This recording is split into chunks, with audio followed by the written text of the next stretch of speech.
Show! Então, como eu estava dizendo, meu nome é Carlos Jefferson, sou de Crateús, interior do Ceará, né? Morei em Sobral por 6 anos, mais ou menos ali, e sou formado em engenharia de computação, sou o atual líder do núcleo da Associação Brasileira de Cristãos na Ciência, do núcleo de Sobral, né? E agora o Jefferson vai se apresentar.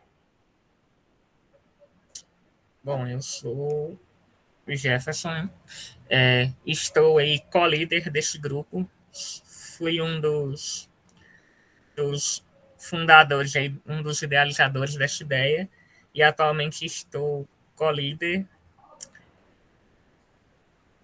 desse grupo que começou aí em 2018 e tivemos aí um período de parada no meio da pandemia e graças a Deus retomamos agora nesse ano de 2021, já sob a liderança do Carlos Jefferson, e estamos aí ao longo desse tempo discutindo temas variados sobre essa relação entre fé e ciência. E é isso. Durante muito tempo o nosso grupo foi mais restrito, é, entre amigos, e esse ano, graças a Deus, ele tem crescido e temos alcançado algumas pessoas e estamos aí estamos aqui nessa reunião de encerramento, né, das atividades desse ano e que seja, sim, a primeira reunião de alto nível com convidados ilustres, assim, seja a primeira de muitas. Amém, amém. Então, para quem não conhece a ABC2, né, a Associação Brasileira de Cristãos na Ciência, ela é uma iniciativa que tem por objetivo o seguinte: a comunicação e a integração entre a comunidade cristã e o campo científico no Brasil, né? Então, possuímos vários núcleos, sendo um deles aqui em Sobral, lá em Sobral. E, como o Jefferson falou, nós começamos a nos reunir mais ou menos em 2017, 2018. Tínhamos ali, na época, pré-pandemia, né? Saudosos tempos, em que a gente se reunia presencialmente, seja numa sala específica, seja nos corredores da UFC em Sobral, né? Mas foram bons momentos ali onde a gente discutia alguns livros que a gente lia junto, a gente discutia algumas ideias, a gente tinha ali reuniões temáticas, e então sempre eram momentos assim, né? Pessoas conversando acerca da fé, acerca de ciência e como o evangelho trata disso tudo, né? Então, basicamente, a ABC2 é isso.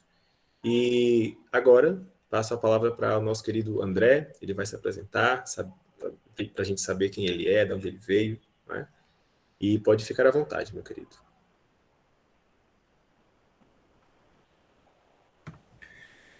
Beleza, muito obrigado, boa noite a todos. Bom, primeiro eu agradeço, né, pelo convite. Nós estamos agora, né, com essa possibilidade pós-pandemia de reuniões virtuais, né, que é uma coisa que facilita muito a vida da gente. Estava conversando aqui, né, antes da reunião começar. Eu passei um pouco mais de um ano da minha vida morando aí em Fortaleza, mas não tive a oportunidade de conhecer Sobral, né?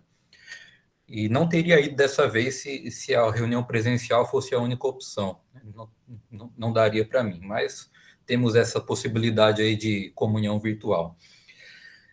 Graças a Deus por isso. A internet é uma grande bênção, uma grande ferramenta que Deus coloca à nossa disposição. Então, obrigado, né, por estarem me colocando em contato com Sobral de alguma maneira.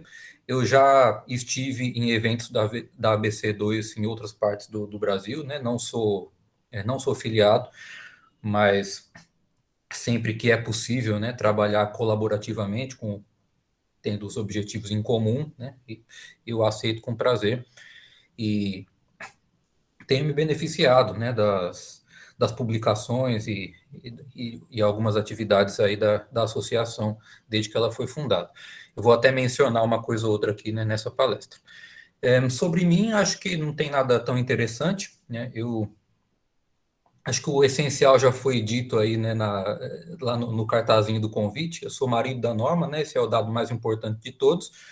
Além disso, eu sou, né, como diz lá, eu tenho formação na área, eu sou físico e sou engenheiro também. Sou mestre em física aplicada à medicina e biologia. Sou também, hoje eu atuo mais como engenheiro, né? Não estou exatamente dentro da comunidade científica, mas devido à minha formação e questões pessoais mesmo, ainda é um assunto que me interessa muito, e na verdade, mais do que nunca.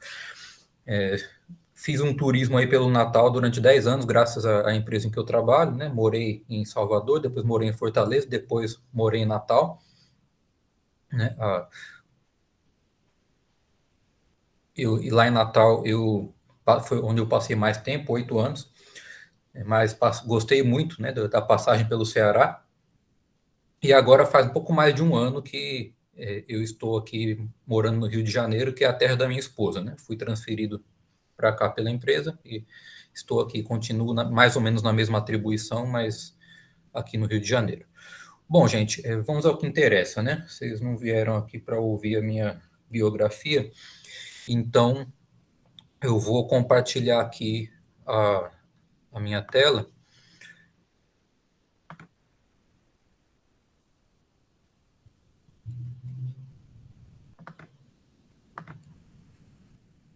E assim, bom, vocês estão vendo aí a minha tela? Sim. Alguém pode? Obrigado.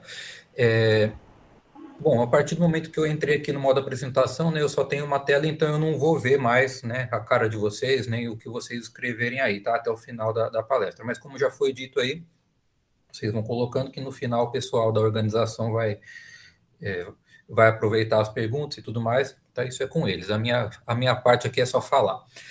Mas, então, assim, só para avisar que eu não vou ficar vendo, né, as interações entre vocês, mas não impede que vocês escrevam e fiquem à vontade, tá? Então, começando aí pelo título, né, eu dei o título dessa palestra de Elementos para uma Compreensão Cristã da Ciência. A ideia é mesmo modesta, né, a palavra elemento sugere isso. Eu vou apenas sugerir algumas coisas que eu acredito que sejam relevantes e talvez não tão discutidas quanto eu penso que deveriam ser. E a ideia, né, é contribuir de algum modo aí para o fortalecimento da reflexão, né, de vocês pessoalmente, mas de um modo mais geral da reflexão sobre o assunto no meio evangélico brasileiro, né, no qual eu estou, e vocês também. Eu gosto de começar fazendo aqui uma advertência, né, já virou um ritual nas minhas palestras. Esse velhinho simpático que vocês estão vendo aí é o Karl Popper, né, um dos grandes filósofos da ciência do século XX. Não é o meu preferido, tá? Mas é um sujeito notável, muito interessante. Só aproveitando uma pequena propaganda aqui, eu escrevi um artigo sobre ele alguns anos atrás, saiu na revista Teologia Brasileira, tá? Vocês acessam de graça na internet. Acho que o título que deram porque foi o editor que escolheu, né? Não fui eu. Mas o título acho que era Por que os cristãos devem ler Karl Popper? Um negócio desse tipo. Procurem aí no site da Teologia Brasileira, tem uns 4 ou 5 artigos lá de minha autoria, um deles é esse. Então, nesse livro, Conhecimento Objetivo, ele tem um capítulo que, na verdade, é uma transcrição de uma palestra.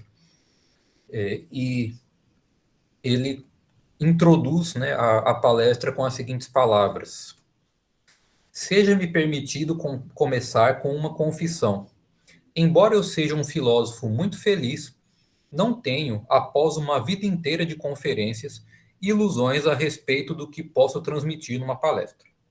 Por esta razão, não tentarei convencer-vos nesta palestra. Em vez disso, tentarei desafiar-vos e, se possível, provocar-vos.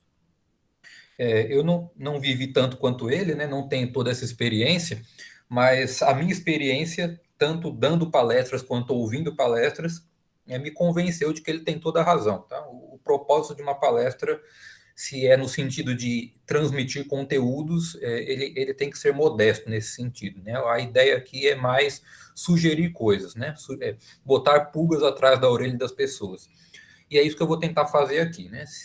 Se depois vocês não forem atrás, né, das pulgas, né, com as suas próprias pernas, não vai ter muito proveito, né? Eu espero que isso para vocês, pelo menos alguma coisa do que eu vou dizer aqui, seja um ponto de partida, né, para reflexões mais interessantes e mais aprofundadas, né? E é apenas esse o propósito.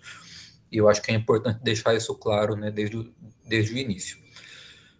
Bom, indo em frente, né, eu vou tentar, em um slide aqui,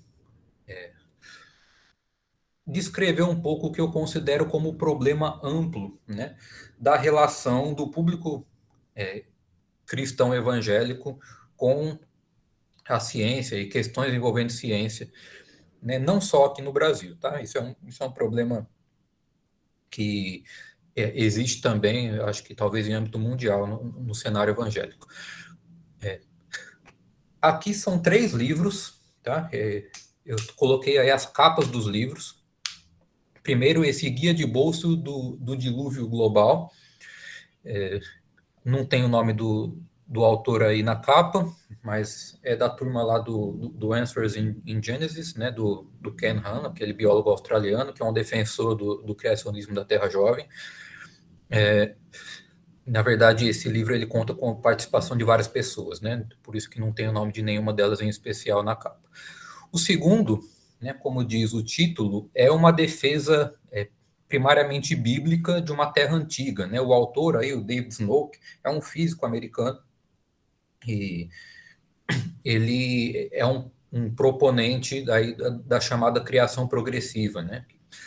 Que não aceita a evolução, mas aceita a antiguidade do mundo. E, como uma terceira opção aqui, um livro que foi lançado no Brasil, inclusive, pela ABC2, em parceria com a editora Ultimato, esse livro do Dennis Alexander, né, um biólogo britânico, chamado Criação ou Evolução? Precisamos escolher?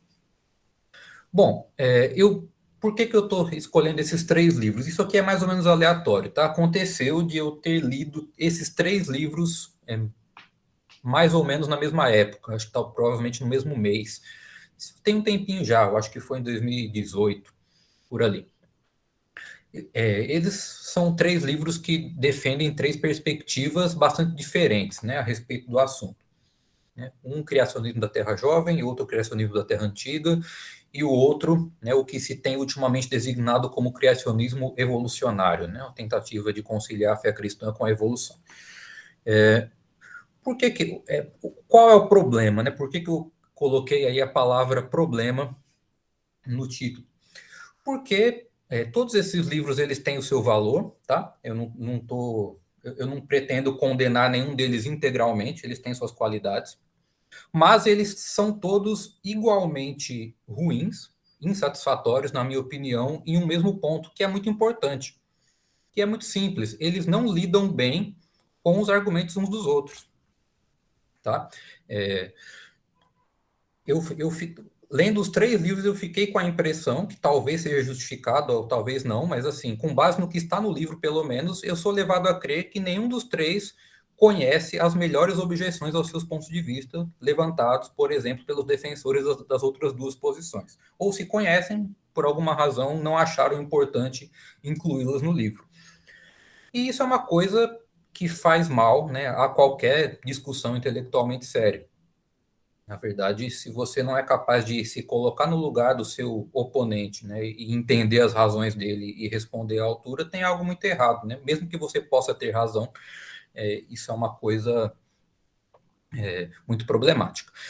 E para mim, isso daqui é um sinal de que algo vai muito mal, né, na qualidade da reflexão do mundo evangélico a respeito desse assunto. Por quê? Por uma razão muito simples. Esses autores são autores de peso, tá? Alguns mais do que outros, mas são autores de peso. Esse assunto é o assunto mais discutido que existe no meio evangélico. A primeira coisa, e para muitos, a única coisa que se quer saber quando se fala em cristianismo e ciência é a teoria da evolução, criação ou evolução. E e essas coisas, como interpretar o Gênesis, os dias são literais ou não, o dilúvio foi global ou local, o homem foi feito do pó da terra literalmente ou figurativamente, essas coisas que todo mundo quer saber, né? Você dá uma palestra sobre esse assunto ou sobre qualquer outro assunto envolvendo ciência e as pessoas sempre perguntam isso. Isso é o que todo mundo discute. Isso é o assunto número 1. Sim, se tem um assunto nesse mundo, no mundo evangélico, que foi bem discutido, foi esse daqui. Só que eu estou aqui diante de uma evidência clara de que o assunto não foi bem discutido. E mais do que isso, parece haver, assim, ressentimentos acumulados entre os defensores das respectivas vertentes que tem décadas, né? Já virou tradição. A comunicação entre eles se tornou, de fato, uma coisa muito problemática, né? São barreiras, digamos assim, culturais e de cosmovisão muito fortes. Então, se esse é o assunto que mais se discute e o nível da discussão está baixo nesse sentido, para mim isso é um sinal claro de que, de modo geral, a reflexão cristã sobre ciência, de modo geral, está muito ruim. Tá? A ABC2, inclusive, tem feito um trabalho interessante, eu acho que talvez seja um dos melhores aspectos dela, exatamente ao diversificar a discussão, né? E tem lançado livros e promovido cursos e outros tipos de atividades envolvendo vários outros assuntos que são pertinentes também, né? Não podemos ficar restritos a esse assunto aqui. Mas eu coloquei exemplos, né, ligados a isso daqui, exatamente porque é o assunto mais discutido, né? O assunto onde seria de se esperar que a qualidade da discussão fosse melhor, que fosse a discussão mais profunda e mais madura. Mas, infelizmente, em geral, não é o que a gente tem visto, né? Isso aqui é um alerta para a gente de como nós temos muito o que caminhar, né, na nossa reflexão sobre esse tema. Muito bem.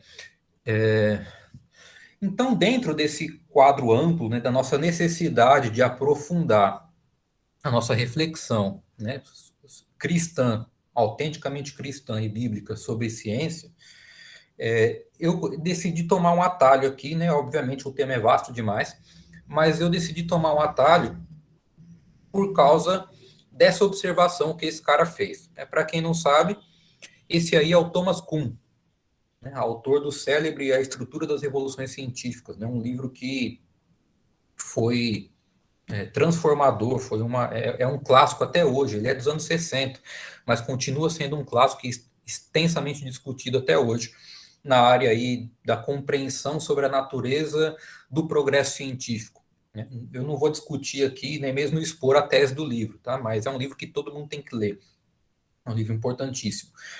E são considerações históricas e sociológicas muito interessantes, mas o que eu estou dizendo aqui aparece logo no começo, tá? Eu vou colocar aqui mais uma vez uma citação. Eu peço a paciência de vocês, porque eu vou ter que explicar um pouquinho na medida que eu for lendo, mas logo na introdução do livro, talvez um dos primeiros parágrafos, ele diz o seguinte: se a história fosse vista como um repositório para algo mais que anedotas ou cronologias, poderia produzir uma transformação decisiva na imagem da ciência que atualmente nos domina.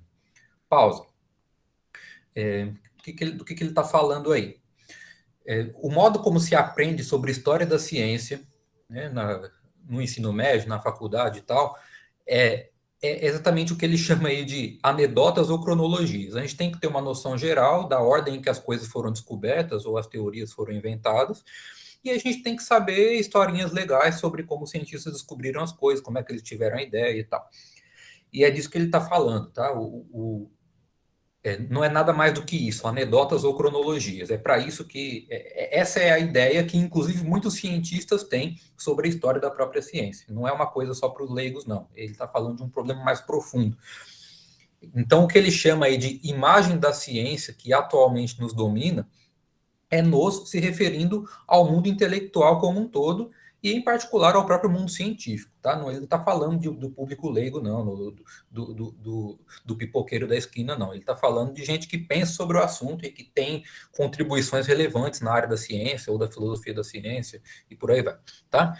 Então, continuemos.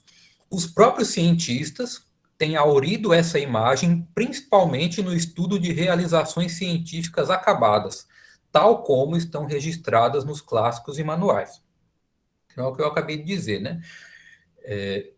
é uma coisa que atinge as esferas mais intelectualizadas e cientificamente mais bem preparadas. Um conceito de ciência exaurido, né, desses manuais, terá tantas probabilidades de assemelhar-se ao empreendimento que os produziu, como a imagem de uma cultura nacional obtida através de um folheto turístico. Visualizem a cena, né? Ele está dizendo que um cara que tem essa visão sobre ciência, que crê nessa imagem da ciência que atualmente nos domina, é mais ou menos como um turista que chega num país e pega lá os folhetinhos sobre os lugares turísticos legais para visitar e pensa que eles conhecem a história do país com base nisso. E essa comparação que ele está fazendo, do quanta simplificação e quanta idealização existe, e quanta banalização até, poderíamos dizer. Essa comparação com o folheto turístico eu acho fantástica, né? E é um dos motivos de eu estar colocando para vocês essa citação aqui. Então, e aí ele conclui o parágrafo dizendo: este ensaio, né, se referindo ao livro, A Estrutura das Revoluções Científicas, tenta mostrar que esses livros nos têm enganado em aspectos fundamentais.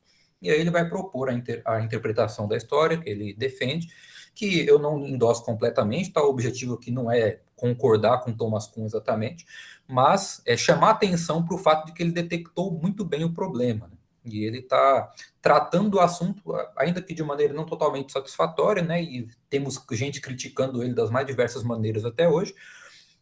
Mas eu convido vocês, né, se não tiverem conhecimento, a irem atrás e entrarem um pouco nessa discussão, mas o ponto aqui não é, como eu disse, concordar com ele ou não, é chamar atenção para o problema, né? No mínimo, ele trouxe um enriquecimento considerável à discussão, e a discussão continua até hoje, né? Mas essa visão rica da história da ciência, ela é amplamente ignorada. E eu entendo que é uma coisa muito útil para nós cristãos que desejamos ter uma visão mais realista do empreendimento científico, nos familiarizarmos, desculpem, um pouco mais com essas discussões a respeito de história da ciência. Tá? Fica aí a dica. Essa é uma das coisas que eu espero ver, né, uma melhoria da qualidade, né, do entendimento dos cristãos sobre a história da ciência. Seria uma coisa que seria muito salutar para nós. Muito bem. E então, pensando nesse aspecto, eu resolvi dar um exemplo aqui que é até mais antigo do que a própria ciência moderna, tá? Vocês devem conhecer esse carinha aqui. Você não precisa nem entender de ciência, mas quem conhece um pouco de teologia, de história da reforma e tal, talvez já tenha visto, né, esse retrato em algum lugar. Esse daqui é o João Calvino, reformador do século XVI. E eu vou colocar aqui, né, vocês estão vendo que eu gosto de fazer citações e discutir citações, tem alguns propósitos para isso, mas o que importa aqui é o que é relevante, né, para a gente entender a citação que eu vou colocar daqui a pouco, é de onde ela veio, né? Isso daqui é um trecho do comentário que Calvino escreveu sobre Isaías, no profeta Isaías.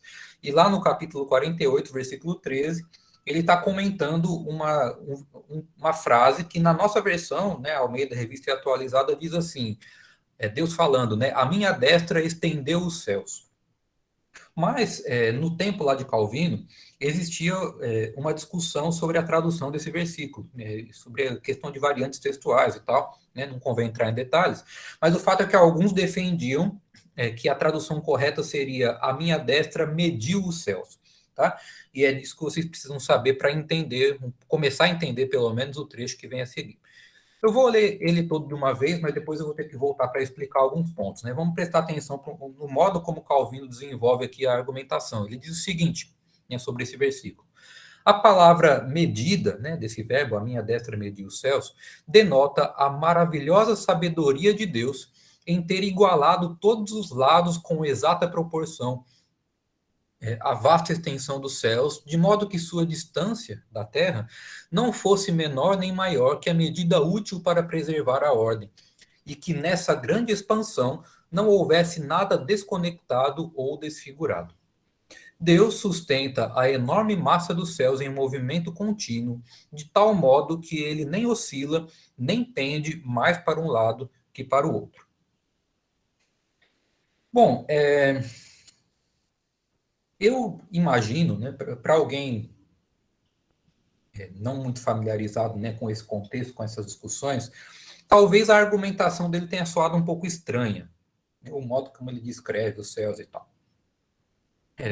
Porque ele está falando de coisas estranhas aí, igualado de todos os lados. Que lados são esses? A vasta extensão dos céus. Deus sustenta a enorme massa dos céus em movimento. Que massa dos céus é essa? Ele nem oscila, nem pende mais para um lado do que para o outro. Ele está falando que o céu tem massa, né? Será que é isso? E na verdade é isso mesmo, tá? É parte importante do que eu estou querendo transmitir aqui, que vocês entendam que ele está argumentando a partir de um ponto de vista pré-copernicano, certo? Na verdade, Copérnico foi um contemporâneo de Calvino, né? Esse comentário aqui foi escrito em 1550, né? Copérnico morreu 7 anos antes, em 1543. O livro dele defendendo que a Terra girava em torno do Sol foi publicado no ano da morte dele, 1543. Portanto, quando Calvino escreveu isso daqui, fazia 7 anos que o livro tinha sido publicado, mas lá longe, na Polônia, na Alemanha, estava começando a ser discutido, né, pelos astrônomos da época, pelos cientistas, os filósofos naturais, né, como seriam chamados. Isso ainda geraria discussões e debates acadêmicos, né, científicos, filosóficos, teológicos durante décadas, né? Galileu ainda estava longe. Enfim, nesse tempo, né, no momento em que Calvino escreveu isso, embora Copérnico já tivesse publicado o seu livro, isso ainda estava longe de ser uma tese amplamente aceita ou sequer entre os astrônomos, né, muito menos entre os teólogos. Então, o contexto, né, o consenso cultural, né, da época, vamos dizer assim, das pessoas cultas da época, era aristotélico. E isso não é culpa de ninguém, tá? Era apenas a situação daquela época. Então, o que Calvino tem em mente quando ele escreve esse comentário aqui? Ele tem em mente aquela imagem, né, da Terra no centro do universo e em volta uma série de esferas, né? Primeiro a esfera da Lua, depois a esfera de Mercúrio, depois a de Vênus e assim por diante. E eram esferas mesmo, né? O mundo redondinho lá no meio, um espação, depois esferas sólidas contendo os planetas, como eram chamados, e também a Lua e o Sol, e essas esferas ocas gigantescas ficavam girando em torno da Terra com altíssima velocidade. Então é por isso que ele pensa aí, ele fala, né, de Deus sustenta a enorme massa dos céus em movimento contínuo, de tal modo que ele nem oscila nem pende mais para um lado que para o outro. A gente tem que imaginar mesmo assim uma série de esferas, né, concêntricas, umas dentro das outras, conectadas e girando em alta velocidade, uma espécie de mecanismo, né, de algum tipo. Então, o que Calvino está dizendo aqui é que Deus calculou direitinho a distância, né, para que a Terra ficasse ali no meio e para que a distância fosse adequada em relação a cada uma dessas esferas e que as esferas girassem de tal modo que elas não saíssem dos eixos e causassem uma catástrofe ou nada do tipo. Esse é o argumento. Ele está falando que o mecanismo dos céus, vamos dizer assim, foi extremamente bem projetado. E quando ele leu, então, Isaías dizendo, né, ou na verdade Deus falando no livro do profeta Isaías, a minha destra mediu os céus, foi nisso que ele pensou, ele visualizou essa cena à luz do conhecimento, né, astronômico, cosmológico do seu tempo, e ele entendeu que era isso que Deus estava querendo dizer, que os detalhes lá desse maquinário todo foram todos muito bem planejados e muito bem medidos, e assim por diante. Notem que, agora o ponto importante é esse, né, nós, hoje, adotamos, né, e cremos em uma imagem do universo, e em particular do universo astronômico, muito diferente dessa.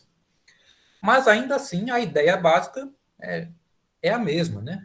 Por isso que eu coloquei no título do slide aí ajuste fino, né? Você tem muitos bons filósofos, nem todos cristãos, muita gente escrevendo sobre esse assunto, né? Está em alta agora, né? O William Lane Craig escreve sobre isso, né? De uma outra perspectiva, o Alistair McGrath escreve sobre isso, sobre evidências de inteligência nas leis do universo, né? Com base lá nas constantes da física, em certas propriedades dos ecossistemas e do próprio planeta, do sistema solar, e assim por diante.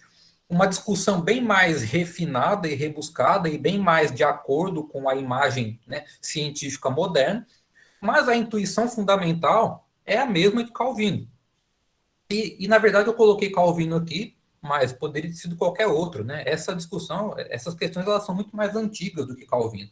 Né? Se a gente voltar aí séculos na história da igreja, a gente vai encontrar argumentações mais ou menos semelhantes. Né? Calvino não foi exatamente original nesse ponto aqui.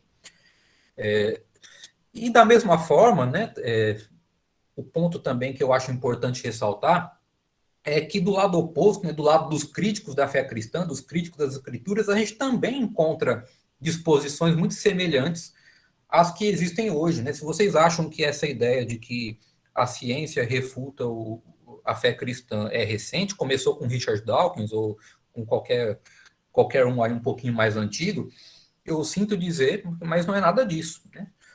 Se você voltar lá no tempo não vou nem falar de Calvino, se você voltar nos tempos da igreja primitiva, né? Igreja primitiva não, mas os primeiros séculos da igreja, né? Você lê Ambrósio, lê Orígenes, vários daqueles pais da igreja, eles estavam se debatendo exatamente com esse tipo de questão, né? Críticas que filósofos pagãos faziam à credibilidade da fé cristã, à credibilidade das escrituras, com base em objeções desse tipo. Não precisa nem ir muito fundo na patrística, não, né? Vamos ficar no livro mais conhecido do período patrístico todinho, que todo mundo já leu, que são as Confissões de Agostinho. Né? Ele descreve lá no processo de conversão dele exatamente uma luta com esse tipo de questão, né? De como ele lutou muito para se convencer contra o consenso, né, da elite culta de seu tempo, de que a fé cristã era uma coisa intelectualmente respeitável, né? E havia lá N objeções baseadas na ciência da época. Né? Então, por exemplo, alguns iam dizer, puxa, é um absurdo que a Bíblia fala em águas acima do firmamento, né? lá no Gênesis 1, porque todo mundo sabe que o firmamento... O que eles pensavam quando liam o firmamento? Pensavam nessas esferas celestes aí que Calvino está falando aqui nesse comentário de Isaías. Então... águas acima do firmamento significa o quê? Que existe uma camada de ar, depois existe uma camada, né, do éter, que é o elemento incorruptível lá da física de Aristóteles, e acima ainda ia ter um elemento que é mais pesado do que o éter e mais pesado do que o ar, que é uma coisa que não tem sentido nenhum do ponto de vista da física aristotélica. Né? Lá os elementos mais leves iam para cima, os mais pesados para baixo. Então, o que a Bíblia está dizendo é uma tremenda besteira científica, e só uma pessoa muito ignorante dos fatos básicos da ciência aristotélica poderia acreditar num livro que diz um negócio desse. Né? Agostinho, só para dar um outro exemplo, Agostinho, no comentário literal ao Gênesis, ele tem que se defender da seguinte acusação: olha, o Gênesis fala da criação da terra, da criação da água, da criação do ar, mas não fala da criação do fogo. Todo mundo sabe que o mundo é feito de 4 elementos. Então, um livro que se preze cientificamente tem que falar da origem dos 4 elementos, né? Se a ideia é que Deus criou tudo que existe. Isso aqui mostra que a pessoa que escreveu não sabia nada de ciência. Claro, a coisa não era dita nessas palavras, né? O conceito de ciência na época não existia, né, dessa maneira. A palavra existia, mas significava outra coisa. Mas a ideia é essa, entende? A ideia, tanto do lado cristão, de defender a plausibilidade da fé cristã, apelando para uma certa concepção de natureza e uma concepção cientificamente embasada de natureza, quanto do outro lado, críticos da fé cristã, desprezando as escrituras, desprezando a fé cristã, também apelando para certas interpretações cientificamente embasadas da natureza, é uma coisa que sempre existiu, tá? É uma coisa que não tem nada de particularmente moderno. A forma mudou, né? A sofisticação mudou. Muita coisa mudou, mas as intuições fundamentais, as percepções fundamentais, os modos fundamentais pelos quais o homem caído e, às vezes, redimido, lida com a revelação de Deus na natureza e com as suas próprias concepções de ciência, que são humanamente inventadas, vamos dizer assim, são essencialmente os mesmos. Tá? E é importante que a gente tenha esse olhar histórico para a gente começar a compreender melhor algumas coisas, que eu vou tentar resumir daqui para frente. Muito bem. Esse cara aqui, né, agora trazendo a discussão um pouco mais para perto, esse cara aqui é um filósofo alemão chamado Hans-Dieter Butler. E ele escreveu esse livrinho, Introdução à Filosofia da Natureza. Um livro excelente, tá? Eu já aviso que é um livro difícil, tá? Não é para iniciantes em filosofia, não. Mas é um livro fantástico. Eu desconfio que esse cara é católico, porque o livro foi lançado no Brasil pela Loyola. Tá, mas eu não sei, na verdade não sei nada sobre a vida dele, pode ser que não seja. Mas mesmo que ele seja um católico, ele não é um católico assim muito aquele tomista, né, que a gente está acostumado a ver, não. Ele se baseia muito em Aristóteles, né, mas é uma grande influência para ele, mas ele também tem uma grande influência de Kant, né? E aí, assim, para um tomista, isso é de arrancar os cabelos, né? Como é que alguém mistura Aristóteles com Kant? Mas eu não estou aqui para explicar isso, tá? Vocês vão ter que ler o livro. Mas eu estou querendo chamar a atenção para uma coisa bem mais básica, uma coisa muito legal que ele faz logo no início do livro, que é classificar, né? Ele começa inventariando as filosofias da natureza disponíveis, né, ao longo aí da história da filosofia, principalmente da filosofia recente, né? E ele dialoga com vários autores. Mas, essencialmente, ele faz uma classificação das filosofias da natureza existentes, e ele diz o seguinte, ele diz que é adequado para o propósito dele, e também para o nosso aqui, classificar as filosofias da natureza existentes conforme a resposta que elas dão a duas perguntas. Então, são dois sim ou não. Duas perguntas, sim ou não para cada uma delas, você tem 4 combinações, né? E é isso que eu vou mostrar para vocês aqui. A pergunta número 1, né, vamos focar nessa daqui, que está aqui logo do lado da foto. A natureza é tudo que existe? Né? Essa para ele é a primeira pergunta. Bom, para um cristão, né, a resposta a essa pergunta é muito fácil, tá? A resposta é não, a natureza não é tudo que existe. Por isso que eu coloquei um X vermelho aqui nas duas linhas, né, na linha aqui correspondente ao sim, nas duas colunas, na linha correspondente ao sim. Para os cristãos é fácil descartar rapidamente essa opção. Para nós é óbvio que a natureza não é tudo que existe, e não só porque Deus existe, e Deus é o criador da natureza, e Deus não se confunde com a natureza, mas também por outras partes da criação, né? Deus não criou só a natureza, ou nem tudo que Deus criou pode ser chamado adequadamente de natureza. Então, para dar um exemplo simples, Deus criou um mundo espiritual, Deus criou anjos, alguns dos quais depois caíram, e assim por diante. Tem coisas aí que existem, domínios da realidade que não cabem bem naquilo que a gente tem em mente quando a gente chama de natureza. Então, não é apenas a distinção entre criador e criatura que está em questão aqui, né? Existem razões adicionais. Beleza, isso é simples de entender. Agora, veja só, a segunda pergunta ela é um pouquinho mais complicada, e alguns cristãos vão ser tentados a respondê-la equivocadamente. A segunda pergunta é: existe conhecimento objetivo da natureza fora da ciência moderna? E aqui, para alguns, a coisa vai ser menos óbvia. E alguns vão ser tentados a responder não a essa pergunta. Não existe conhecimento objetivo da natureza fora da ciência moderna. Ou seja, a ciência moderna é o único modo de conhecermos a natureza. Bom, vocês podem estranhar, né, que eu esteja dizendo isso, mas daqui a pouco eu vou explicar um pouco como isso funciona. Mas, assim, não é à toa que eu falei sobre isso aqui depois de ter passado um tempão falando sobre Calvino e Agostinho, etc., porque eu espero que fique claro para vocês que a ciência moderna ainda não existia quando as pessoas já estavam, né, entendendo bem ou mal a natureza dentro de outros sistemas de referência, por exemplo, o aristotélico. Então, embora a gente possa não endossar o sistema aristotélico, né, e eu não estou aqui propondo a ninguém que endosse, o fato é que havia ali conhecimento verdadeiro da natureza. Assim como existem erros hoje, existiam acertos antes da ciência moderna existir.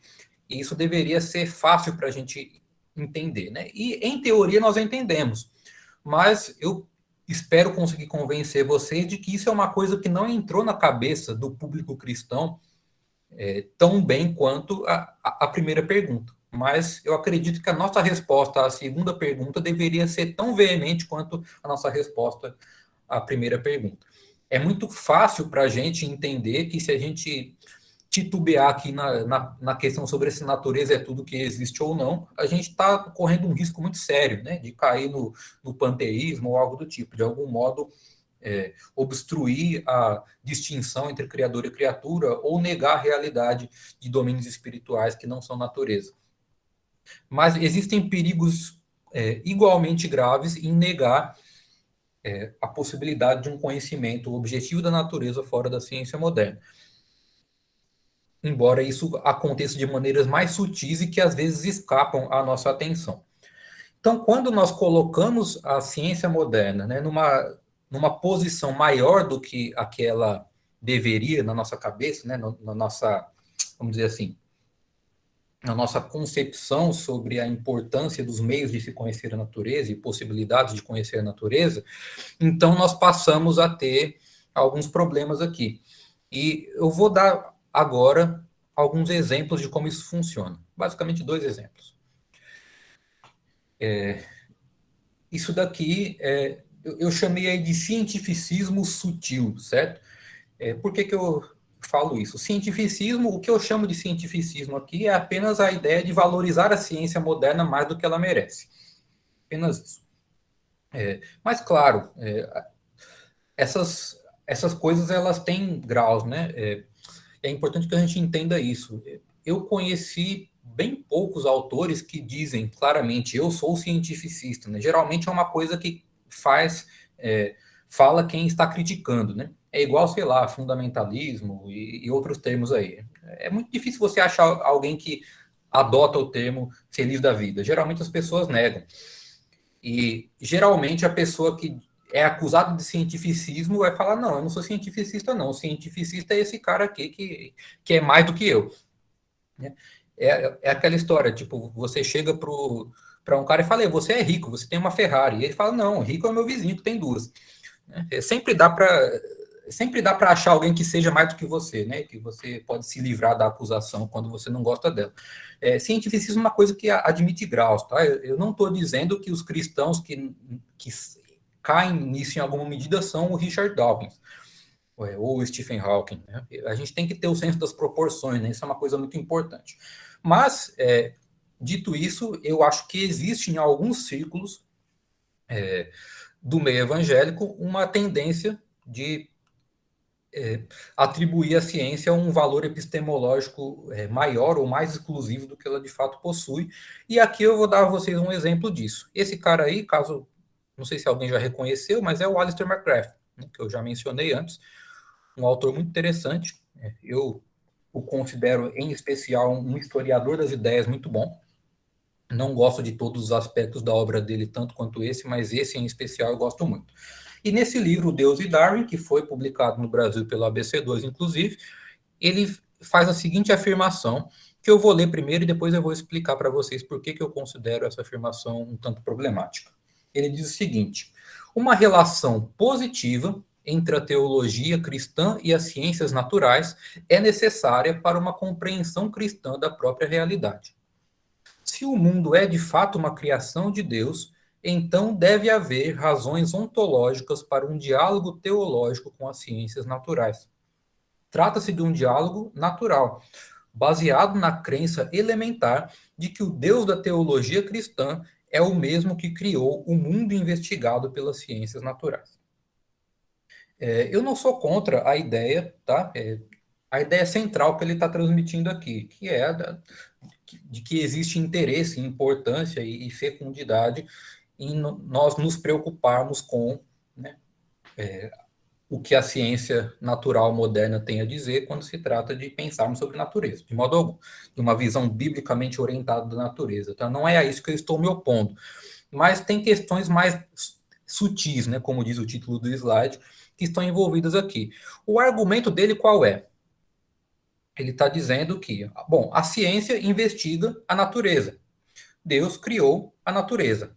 Logo, né, primeira frase aí, deve existir uma relação positiva entre a teologia cristã e as ciências naturais. Bom, isso aqui Isso daqui tem tá implícito aqui um detalhe que é muito importante, mas que eu vou tentar trazer à luz da seguinte maneira. Imagina que eu argumente o seguinte: a astrologia medieval estuda os céus. Deus criou os céus. Logo, deve haver uma relação positiva entre a teologia cristã e a astrologia medieval. Tentar de outra maneira. A física aristotélica estuda os objetos materiais e as relações entre eles. Deus criou os objetos materiais. Logo, deve haver uma relação positiva entre a teologia cristã e a física aristotélica. Qual é a questão? Uma coisa é o objeto, né, investigado ter sido criado por Deus ou não. Outra coisa é a abordagem que nós inventamos para abordar, para tratar, né, desse objeto, para compreender e investigar esse objeto, ser boa ou não. Não é óbvio, né? O argumento dele comete essa falha básica. Tá? Não é óbvio simplesmente que a ciência natural moderna, pelo simples fato de investigar a natureza, seja uma boa abordagem, ou pelo menos seja a melhor abordagem possível. E quando ele apresenta esse argumento sem prestar atenção nesse detalhe, e na verdade em momento nenhum da obra dele, até onde eu conheço, ele dá a devida atenção a esse detalhe, embora assim, tá, eu tenho que ser justo e dizer que eu não sou um profundo conhecedor da obra dele, não. Tá, o ponto não é esse, mas eu já li uma porção de livros dele e já captei pelo menos, né, alguns probleminhas aí, alguns padrões. A questão é que ele não dando atenção a esse detalhe, ele está implicitamente assumindo como óbvio que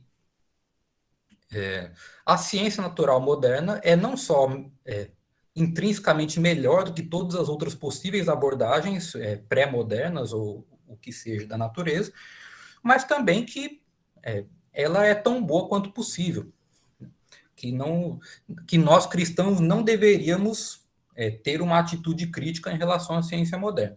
Tá? É isso que está... essa é a parte da mensagem que não é dita, mas que está claramente implicada no que ele está dizendo aqui. E na medida em que ele faz isso, ele está cometendo aí o que eu chamo de um cientificismo sutil, certo? Esse é o primeiro exemplo. Bom, eu não quero aqui dar a entender algum tipo de neutralidade. Eu deveria ter dito isso lá atrás, né, quando eu mostrei aqueles 3 livros. Eu falei, né, eu mostrei um livro de Criacionista da Terra Jovem, um da Terra Antiga e um evolucionário. E, assim, né, democraticamente critiquei as posturas, né, de todos eles, embora não as posições exatamente. Mas quem me acompanha, né, quem conhece um pouco melhor aí o meu pensamento, sabe que eu tenho assim uma postura fortemente anti-evolucionária. Né? Talvez eu seja a pessoa mais anti-evolucionária que alguns de vocês já viram. Então, assim, a princípio poderia parecer que eu estou criticando aqui o Alistair McGrath ou dizendo de alguma forma que o problema está no tipo de postura que ele tem em relação ao assunto do darwinismo, por exemplo, né? ou da evolução de modo geral. Então, para desfazer esse mal-entendido, eu vou, no próximo slide, apelar para alguém que está bem mais próximo das minhas posições, né? Esse é o meu segundo exemplo aí. Esse cara, para quem não sabe, é o Philip Johnson. E o trecho que eu vou mostrar agora, ele vem de um livro chamado Ciência, Intolerância e Fé, que, se não me engano, também foi lançado pelo Ultimato, mas acho que não através do vínculo com a ABC2, pelo menos não que eu me lembre. Tá? Esse cara, quando ele ainda não era cristão, ele escreveu um livro muito bom, chamado Darwin no Banco dos Réus, criticando a ideia da evolução biológica de um ponto de vista estritamente científico e filosófico. Depois ele se converteu ao cristianismo, se tornou até pastor, e continuou escrevendo algumas coisas nessa área, entre as quais esse livro aí. Mas, assim, eu me considero também, né, um apreciador da obra dele, mas o ponto que eu vou destacar aqui é um ponto que eu achei negativo e que é até mais fácil de entender, né, de ver, do que o problema lá do Alistair McGrath que eu mostrei no slide anterior.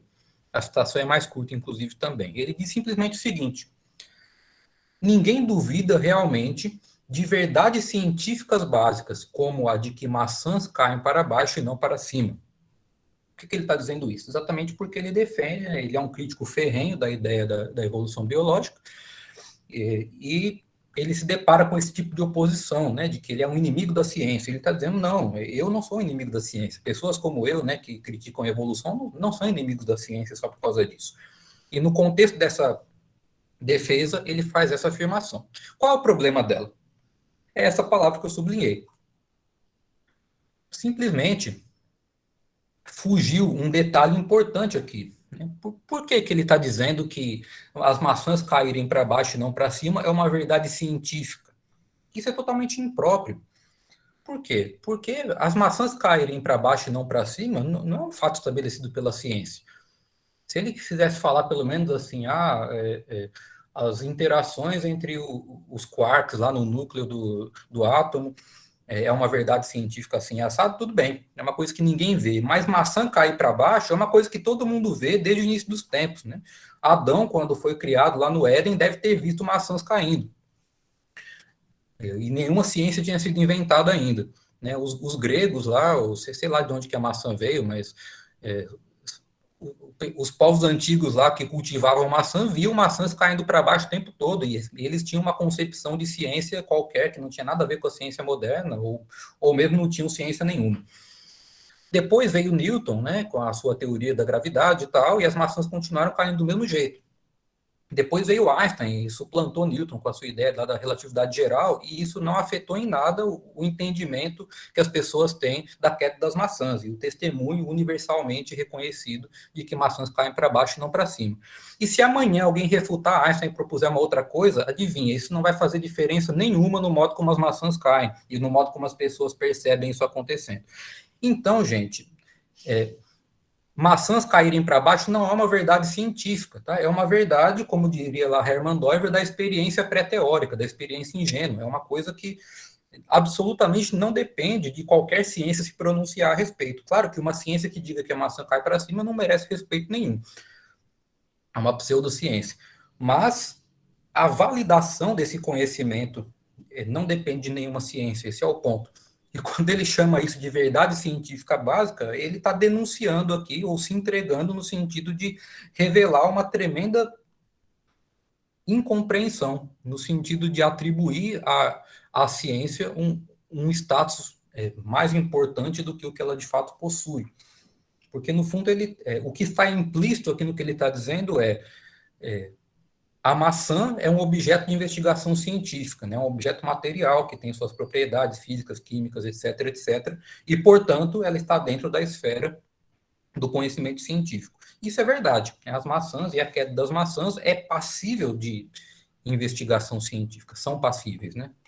Desculpem o erro de concordância. Mas daí não se segue de modo nenhum que o fato das maçãs caírem, né, para baixo e não para cima seja exatamente uma verdade científica. Ela pode ser também científica, né, mas apenas de maneira secundária e derivada. E esse tipo de linguajar, esse modo de se pronunciar sobre as coisas, revela, aí é mais um exemplo de o que eu chamo aí de cientificismo sutil, né? Sutilmente a linguagem revela que está sendo dada uma importância à ciência moderna maior do que ela de fato merece. Tá? Bom, por que eu citei esses dois exemplos? Porque agora eu vou caminhar, aqui já indo para o final da palestra, eu vou discorrer brevemente aqui sobre duas, dentre várias outras que poderiam ser citadas, mas eu selecionei duas facetas do problema que precisam receber maior atenção e que eu entendo que o mundo como um todo, e o mundo cristão em particular, teria muito a ganhar se houvesse maior clareza e maior firmeza em relação a esses pontos. A foto que eu consegui desse cara é muito ruim, né? Ele não é muito conhecido, eu acho que ninguém reconheceria de qualquer forma, mas a qualidade da foto também atrapalha, né? Mas esse cara aqui, ele não é cristão, tá? Ele é um historiador da ciência francês, chamado Pierre Thuillier, E ele escreveu esse livro, por sinal maravilhoso, já um pouquinho antigo, mas muito bom, chamado De Arquimedes a Einstein. Esse livro foi publicado pela Zahar no Brasil, sei lá, mais de 20 anos atrás. O subtítulo é A Face Oculta da Invenção Científica. É um livro que eu li ainda bem jovem e fez muita diferença na minha vida. Foi um desses livros que eu estava comentando aqui antes de começar a palestra, que eu lia na biblioteca da faculdade em vez de fazer os exercícios de cálculo 1. Mas ele diz uma coisa muito interessante aqui que vale a pena, né, a gente se deter um pouquinho para entender. Mas como diz o título, né, o título do slide, ele se refere, assim, o ponto que eu estou querendo chamar a atenção aqui, se refere à nossa compreensão, que às vezes é muito equivocada, da natureza da atividade científica. Então ele diz o seguinte: a objetividade constitui um ideal. Quem não sonha com uma ciência perfeita, que mostre a natureza como ela é? Mas entre os sonhos e as realizações a distância é grande. Concretamente, o pesquisador é forçado a aceitar riscos, a se apoiar em determinada concepção de natureza, a postular relações talvez inexistentes, a formular conjecturas audaciosas ou mesmo temerárias, a manipular os fatos de modo às vezes pouco habilidoso. Vou fazer uma pausa aqui só para registrar que quando ele fala em conjecturas audaciosas ou mesmo temerárias, eu me lembro aqui de Karl Popper, né? Como eu já disse, eu não sou exatamente um discípulo de Popper, mas Popper é um cara que tem uma visão muito clara e que eu acho que em grande parte se perdeu, né? Na cultura moderna das reflexões sobre ciência, do que ele chama, né, naquele mesmo livro, numa outra parte do livro, no Conhecimento Objetivo, ele chama do caráter precariamente conjectural das hipóteses científicas. Né? Ele chega a dizer assim que as nossas melhores teorias científicas são provavelmente falsas, porque simplificam demais os fatos. E ele também diz num outro momento que é exatamente isso, né? Ele era um falsificacionista, na verdade ele foi o autor, né, da ideia da falsificação, ou da refutabilidade como um critério de demarcação entre o que é ciência e o que não é, uma coisa bem problemática, na minha opinião, mas enfim, ele defendia exatamente isso, que o método da ciência, isso é uma outra frase dele, o método da ciência é o método das conjecturas ousadas e das tentativas rigorosas de refutar essas conjecturas. Então, tudo isso eu acho que deveria entrar mais na nossa cabeça, né, como sendo parte do empreendimento científico. E é exatamente, dentre outras coisas, por esse motivo que eu estou colocando essa citação aqui. Quando ele está falando, né, eu vou até reler essa frase e depois vou em frente, mas só para a gente manter um senso de continuidade aqui. Então ele diz, concretamente, o pesquisador é forçado a aceitar riscos, a se apoiar em determinada concepção de natureza, a postular relações talvez inexistentes, a formular conjecturas audaciosas ou mesmo temerárias, a manipular os fatos de modo às vezes pouco habilidoso. Indo em frente, a espécie de vulgata epistemológica que esconde mais ou menos deliberadamente esses aspectos da atividade científica pretende dar desta última, né, da atividade científica, uma imagem lisonjeira, até mesmo asséptica. O sábio é um espírito puro, frio, neutro e objetivo, que opera num vazio cultural e ideológico perfeito. Então, notem que interessante, né? Ele está chamando a atenção para o fato de que ainda é cultuada entre nós, né, essa visão do cientista como alguém, né, como ele diz aí, puro, frio, neutro e objetivo. Né? Essa linguagem, sábio, espírito, são coisas típicas lá do francês. Né? A gente não pode esquecer que o autor é francês. Mas eu leio isso aqui e eu me lembro do Alienista, né?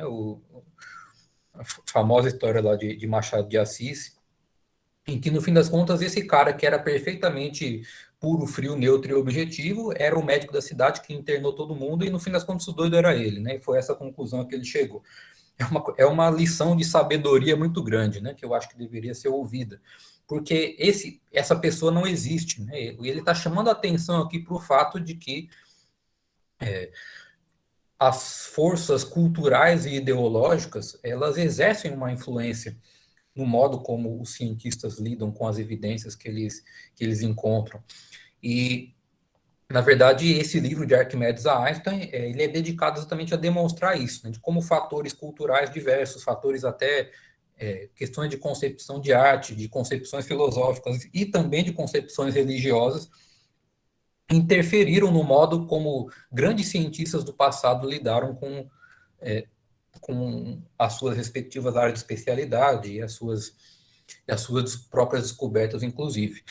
E eu vejo relativamente pouca consciência concreta de como isso funciona. No fim das contas, o que eu estou querendo dizer é que não existe muito entendimento nem da cultura secular, né, digo na cultura ampla, né, não estou falando que ninguém no mundo secular entende isso, mas de modo geral, assim, o consenso cultural lá de fora e também o consenso cultural de dentro da igreja lida muito mal com esse aspecto aqui, né? A nossa compreensão de como a ciência funciona concretamente, como os elementos pessoais e culturais interagem, ou dizendo de outra forma, de que maneira, de quantas maneiras e quais a ciência se torna parte da cultura e não uma instância de conhecimento objetivo acima da cultura, e como tudo isso acontece, né? Nós não temos uma compreensão boa de como essas coisas acontecem.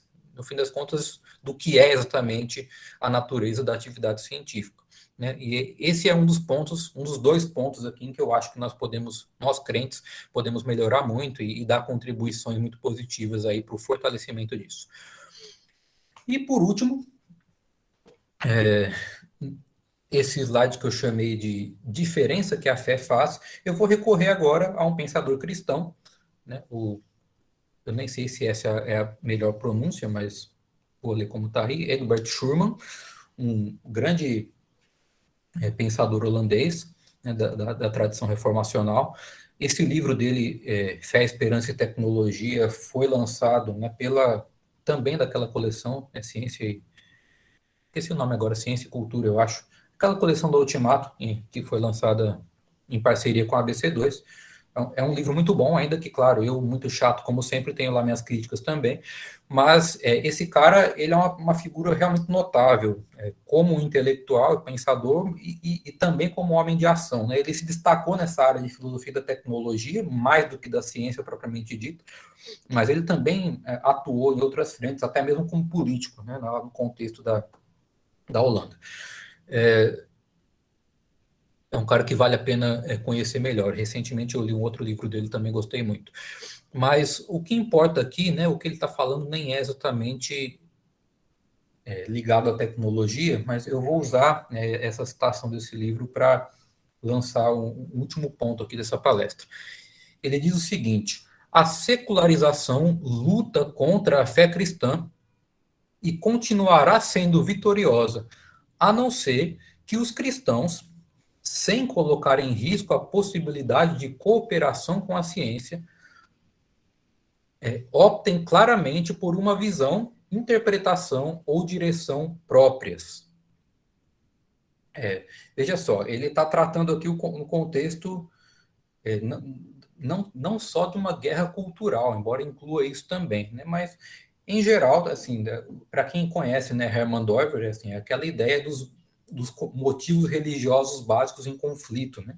Então, nós temos aqui o campo secular, movido por motivos humanistas, se opondo ao campo cristão.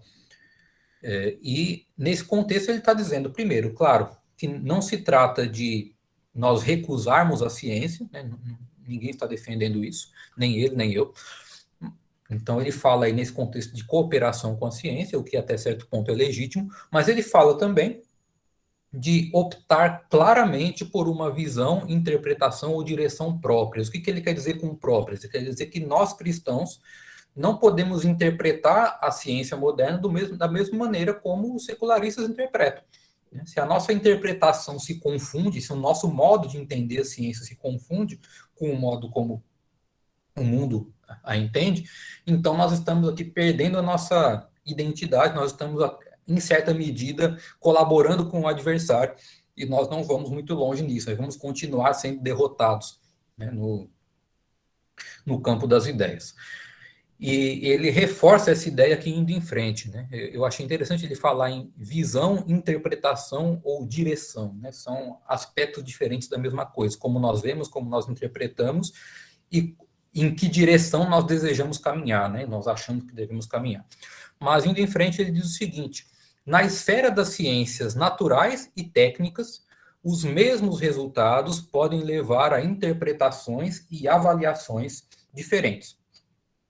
Isso aqui, gente, para quem está familiarizado com as discussões, né, com a história da ciência, né, com a história das discussões científicas, até sobre temas um pouco mais secundários, isso aqui é uma obviedade, é uma banalidade. Né? Os cientistas divergiram muitas vezes ao longo da história, mas não era porque tinham diferentes acessos aos fatos, né? Porque um sabia coisas que o outro não sabia, porque um leu mais, um estudou melhor, né? Às vezes cientistas extremamente competentes, que conheciam plenamente o estado da questão, divergiam fortemente aí nas interpretações, né? em quais teorias, quais explicações, quais hipóteses eles preferiam. Isso mesmo quando não há exatamente um fator religioso envolvido. Tá? Quando há, é pior ainda, né? Um exemplo mais óbvio, que aí sim, acho que é familiar para todo mundo, é o próprio debate sobre criação e evolução. Né? Não é simplesmente que, né, um estudou ciência e o outro não. Né? Aliás, existe muito esse negócio, né? Porque o assunto envolve questões científicas mesmo, envolve questões teológicas, de interpretação bíblica, e envolve questões filosóficas, né, que essas, infelizmente, são talvez as mais negligenciadas, no entanto, são muito importantes. Talvez seja por isso, em parte, que o assunto não progride muito, né, que as discussões não progridem. Então, estão faltando bons filósofos da ciência, ou filósofos da natureza, né, como diria o Michelet, envolvidos nessa discussão no campo cristão. Mas isso é outra história. O fato é que o acesso aos fatos, ele está garantido, né? Todo mundo sabe mais ou menos quais são os fatos que se julga apoiar uma ou outra posição, quais são as dificuldades envolvidas. A questão não está aí, a questão é que diferentes pessoas interpretam e dão peso diferentes a coisas diferentes, avaliam a evidência de maneiras diferentes. E nós precisamos nos perguntar mais seriamente o que está por trás disso, né? E o que ele está dizendo aqui é que, em muitos casos, existe uma diferença de compromisso religioso fundamental, né, entre cristãos e secularistas, aí, né, no exemplo que ele tem em mente. Ou seja, ele está combatendo frontalmente, né, vou até ler a última frase para reforçar o ponto, a partir de diferentes perspectivas de fé, a mesma ocorrência pode ser avaliada de formas diferentes. Ou seja, ele está se opondo frontalmente àquela ideia, né, que muitas vezes aparece explicitamente ou implicitamente em livros sobre ciência, até em livros cristãos sobre ciência, de que existe ali uma dimensão puramente técnica, né, onde considerações culturais, religiosas, ou sociológicas, ou filosóficas de qualquer espécie não tem valor nenhum, né? O que importa são os fatos, né? Aquele velho ideal positivista de se ater aos fatos, eliminar toda e qualquer subjetividade. Está faltando um pouco de Michael Polanyi aqui, né, nessa discussão. Polanyi, sim, é o meu filósofo da ciência preferido, tá? Já estou dando aqui uma dica para quem quiser se aprofundar nessa área também, né? Mas o fato é que ele está chamando a atenção aqui, o Schurman, para o fato de que a gente não resolve a questão simplesmente apelando aos fatos. Né?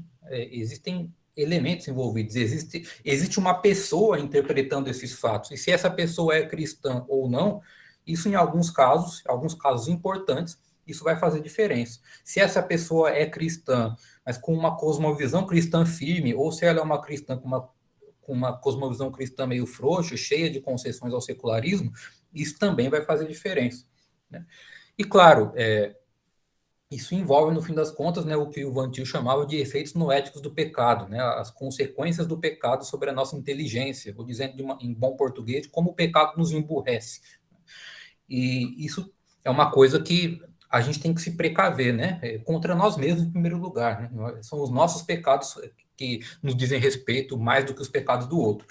E eu digo isso porque, por exemplo, né, no contexto lá dos debates de criação e evolução, isso é muito claro, né? Existem muitas suspeitas, muitas resistências de parte a parte, que até certo ponto se justificam, tá? Eu não estou querendo dizer que todas as suspeitas são falsas, não.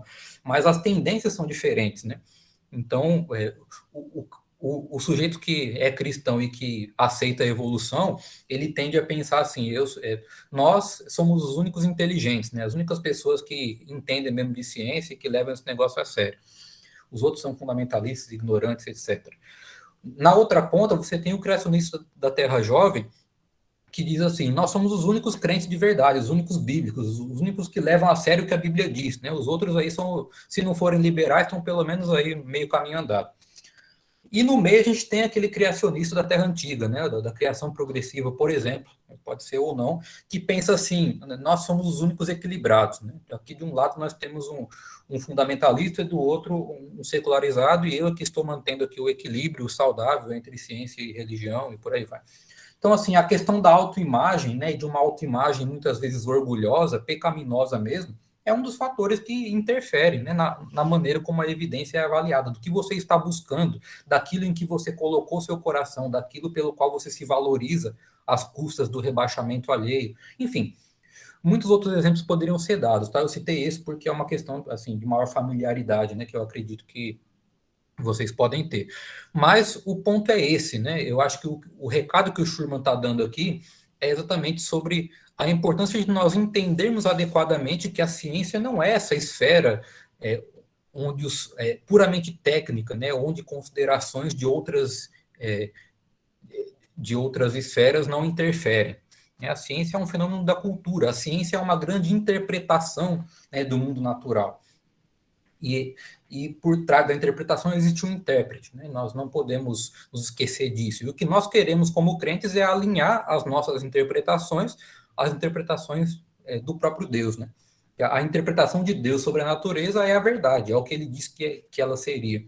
As coisas não se distinguem, mas nós que não somos criador, nós precisamos estar constantemente, né, como crentes que somos, buscando esse alinhamento com a vontade de Deus na esfera da nossa reflexão sobre ciência e fé. Então, era isso que eu tinha a dizer. Eu vou interromper aqui o compartilhamento. Agradeço a vocês aí pela disposição, pela paciência, e devolvo a bola aí para os organizadores do evento para ver o que vamos fazer em seguida. Muito obrigado.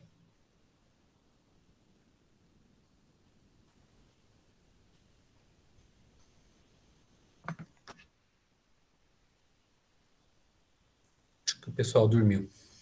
Muito obrigado. Eu estava só digitando ali algumas coisas ali no chat. Estava colocando os livros que o senhor citou, né, e os nomes que o senhor citou também indiretamente, para ter a bibliografia, para quem se interessou, quem for buscar mais, já ter, né, essas coisas em mãos. E agradecemos profundamente pela sua contribuição, com certeza foi um momento muito precioso, e muito obrigado. Se um dia visitar Sobral, esteja convidado para nos visitar lá na igreja, para participar das nossas reuniões novamente, e também nos próximos anos aí, quem sabe, ser uma figurinha carimbada dos nossos especiais de fim de ano. É um prazer. E agora, passando para os momentos de perguntas, né? Nosso querido Nicolas fez uma pergunta e eu salvei aqui. Deixa eu só encontrar aqui, pronto. O Nicolas, ele perguntou o seguinte: André, fico às vezes me questionando acerca da frase do Theodosius Tobshansky, não sei se eu li correto, Theodosius Tobshansky. Nada na biologia faz sentido, a não ser sob a luz da evolução. A evolução é a força motriz da biologia? E como se estudava biologia antes de Darwin? Foi isso que ele perguntou. Tá. Vou deixar no chat. Boa pergunta. Assim, eu já vi esse nome escrito muitas vezes, tá? Também não sei se essa é a melhor pronúncia, né? Eu também não sei. Eu sei que esse cara ele é de origem eslava, né? Mas que país exatamente eu já não me lembro, mas foi um nome importante da biologia do século XX. E eu acho que ele era russo mesmo. Se não era russo, é lá das vizinhanças. Mas eu sei, inclusive, que ele era cristão ortodoxo, né, da Igreja Ortodoxa do Oriente. Então, cairia aí na categoria do que nós chamamos hoje, né, de evolucionista teísta, criacionista evolucionário, qualquer coisa do gênero. Eu não sou biólogo, tá? Eu não sou, assim, um profundo conhecedor desses temas, não. Mas o que eu entendo, o que eu posso dizer, né, com alguma segurança, é que esse cara, no contexto que ele disse isso, ele estava se referindo exatamente, eu não sei se força motriz é a melhor expressão, mas é uma espécie de princípio unificador, né? Um conjunto reduzido de conceitos que explicam uma grande variedade de coisas, né? O argumento evolucionário, seja cristão ou ateu ou de qualquer outro tipo, mas o argumento contra os criacionismos tradicionais sempre foi esse, de que está sendo atacada uma ideia central, a ideia que dá sentido, no sentido de que explica aquela disciplina de uma maneira ampla. Nesse sentido, assim, eu vou trazer a discussão um pouco para o que eu conheço um pouco melhor. Até princípio do século XX, até pouco mais de 100 anos atrás, na física, isso era feito pela mecânica newtoniana. Na verdade, a física newtoniana ela se tornou o primeiro modelo de uma ciência muito abrangente, né? Assim, o pessoal na época ficou maravilhado, como com base em 4 ideias muito simples, né? As 3 leis lá, né? A lei da inércia, aquela equaçãozinha da força igual a massa vezes a aceleração e o princípio de ação e reação, e mais a lei da gravitação universal, ou seja, com 4 premissas ali, Newton explicou uma grande quantidade de fenômenos, né? Desde a maré até o formato, né, das órbitas dos planetas, até a queda da maçã, e por aí vai, né? Então, assim, desde então criou-se essa ideia de que o ideal de uma ciência, né, seria explicar uma teoria central que explicaria tudo. Na própria física, né, o ideal de unificação existe até hoje. Mas a física newtoniana ela foi gradualmente perdendo esse papel, porque começaram a surgir outros fenômenos que ela não abarcava bem, né? E a Einstein mesmo tem um livro muito legal sobre isso, tem alguns probleminhas históricos e tal, mas ele tem um livro chamado A Evolução da Física, que ele escreveu com outro cara, que documenta isso, né? O que ele chama de conceito mecânico, né? Aquela ideia básica da física newtoniana, ela teve um período de ascensão e um período de declínio. E começaram a surgir cada vez mais fatos que aqueles princípios não explicavam bem. O meu entendimento é que a biologia está passando por um processo semelhante aí com a evolução, tá? Isso é parte de qualquer da vida de qualquer teoria científica, independente do mérito ou da relevância para a cosmovisão cristã e tal. Mas, assim, eu penso que a ideia aí do Dobzhansky, se é que essa é a pronúncia correta, não deve ser, a ideia é isso, é dizer que aquilo era um princípio central, unificador, é aquela teoria que dá conta e que explica, basicamente, como o mundo funciona. Então, se você ataca aquilo, você fica sem nada para colocar no lugar, né? A biologia se tornaria apenas uma grande coleção de fatos enciclopedicamente catalogados, mas sem nenhuma teoria por trás. Basicamente é isso.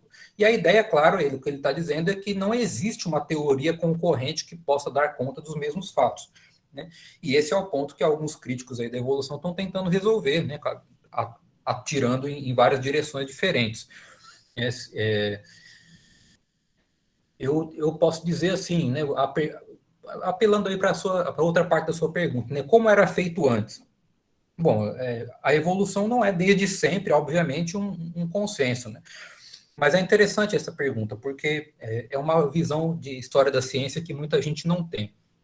Mas sem querer entrar assim, em muitas complexidades, considera-se, né, que Copérnico e depois Galileu e por último Newton, botaram assim, demitiram o aristotelismo da ciência moderna. Mas isso, na verdade, funciona bem, assim, é uma descrição verdadeira no contexto da física e da astronomia. A biologia continuou sendo amplamente influenciada pelo aristotelismo durante muito mais tempo, né? E a transição para uma visão mais moderna, evolucionária, ela passou ainda por uma série de outras etapas aí.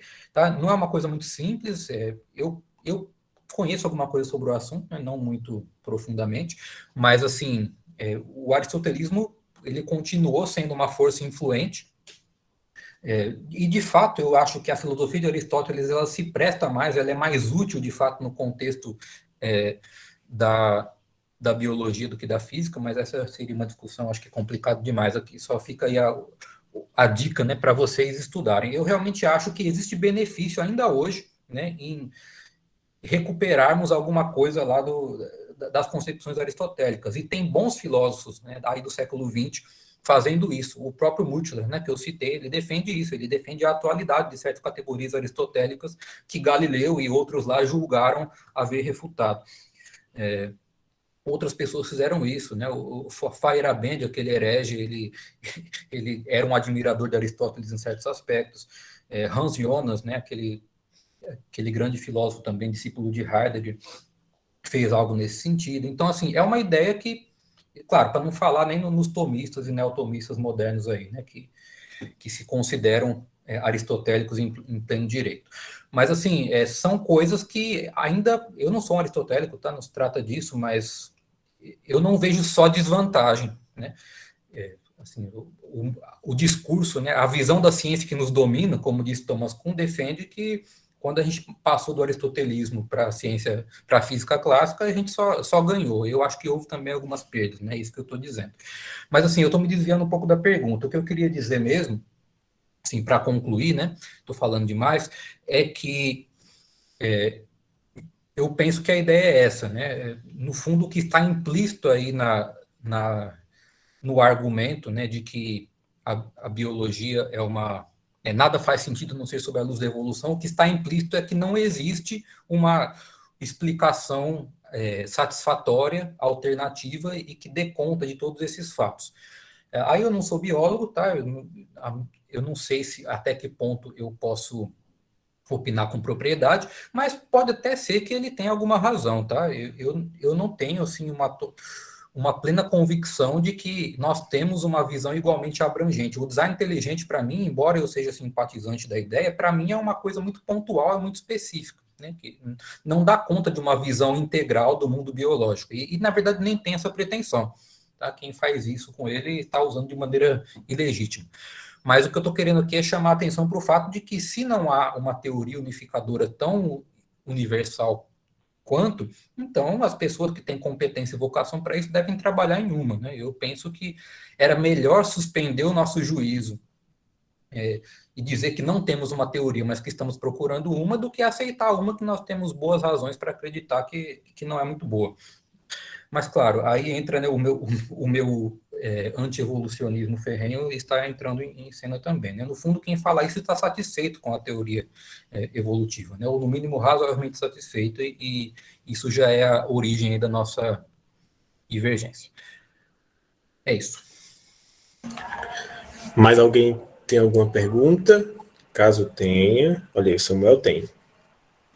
Ele falou o seguinte: sobre o cientificismo, o senhor falou que existem outros modelos que descrevem a natureza tão bem como a ciência. Você poderia falar um pouco desses outros modelos? Bom, primeiro, eu não falei exatamente isso, tá? Eu não lembro exatamente qual foi a frase que eu disse, o que deu essa impressão, mas o que eu disse, ou pelo menos o que eu pretendi dizer, foi que é mais ou menos o que eu falei agora, né? Que a ciência moderna não tem só vantagens, né? Aqui eu vou recorrer um pouco ao Thomas Kuhn, né? Eu não sei nem se ele concordaria exatamente com o que eu vou dizer, mas, de qualquer modo, a categoria que eu vou empregar é dele. Kuhn trabalhava lá com a ideia de revoluções científicas, né? Por quê? Porque nos nossos manuais dão a seguinte ideia: O cientista vai lá, observa os fatos, formula uma hipótese, testa a hipótese, e se a hipótese for confirmada, ela vai ganhando mais credibilidade, se ela for refutada, ele procura outra. Tudo muito simples, né? Você fica com a impressão de que a ciência progride assim por um acúmulo gradual de fatos. Cada vez mais fatos vão entrando em consideração e as pessoas vão procurando explicações para aqueles fatos. E enquanto nada contradisser os fatos, tá tudo beleza. E daqui a pouco você tem assim pirâmides de fatos cada vez maiores, né? É o grande ideal lá dos positivistas. Bom, tem complexidades envolvidas aí, mas o que eu posso dizer é o seguinte: o Kuhn, ele discordou veementemente disso. Para ele, a ciência não progride assim de uma maneira linear e contínua. Para ele, as explicações, elas condicionam o modo como o cientista interpreta as coisas, e ele se compromete não com hipóteses pontuais, mas com grandes sistemas de interpretação, que ele chama de paradigmas. E aí, a partir de um certo ponto, assim, esse paradigma ele explica de maneira satisfatória um certo conjunto de fatos, mas começam a aparecer fatos que contradizem esse paradigma.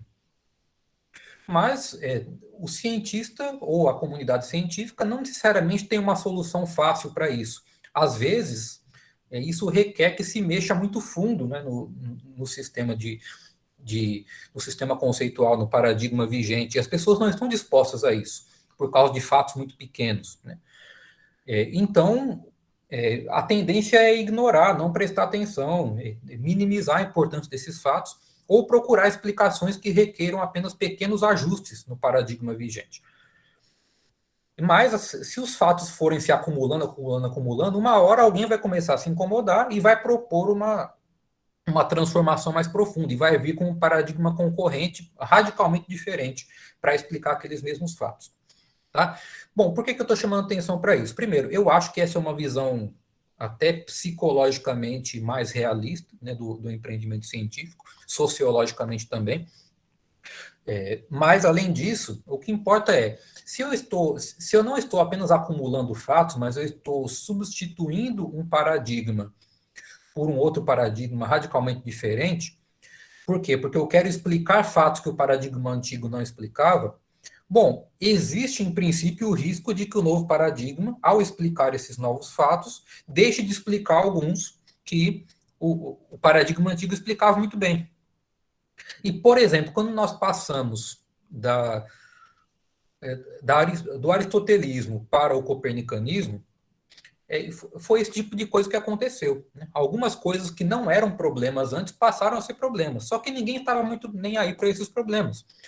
E eles foram colocados debaixo do tapete, não necessariamente de maneira desonesta, deliberada, né? Assim, não estou falando isso, mas é meio natural, né? Pessoas comprometidas com diferentes paradigmas tendem a olhar para a evidência de maneiras diferentes e dar importância a coisas diferentes, né? Isso é um fato da psicologia humana, para o bem ou para o mal. Então, nesse sentido, não necessariamente, né, o próprio Kuhn ele tinha uma tendência um pouco mais, vamos dizer, relativista, né, no sentido de achar que, no fim das contas, os paradigmas meio que tanto faz. Que não existe necessariamente, assim, que pelo menos seria muito difícil comparar racionalmente dois paradigmas conflitantes. Mas, assim, eu não concordo totalmente com ele nisso, mas o fato é, a descrição psicológica ela é boa, né? E, de fato, é possível que a ciência moderna, como um imenso paradigma que ela tenha deixado de lado coisas que outras abordagens da natureza lidavam melhor, né?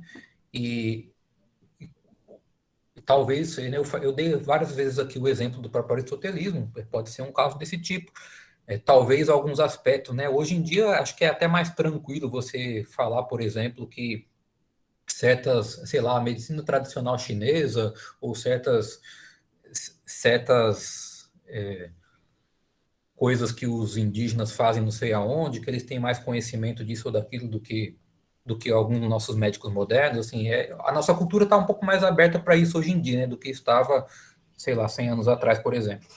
Mas eu acho que nós não devemos necessariamente recusar, por princípio, qualquer coisa que não venha com o rótulo de ciência moderna, né?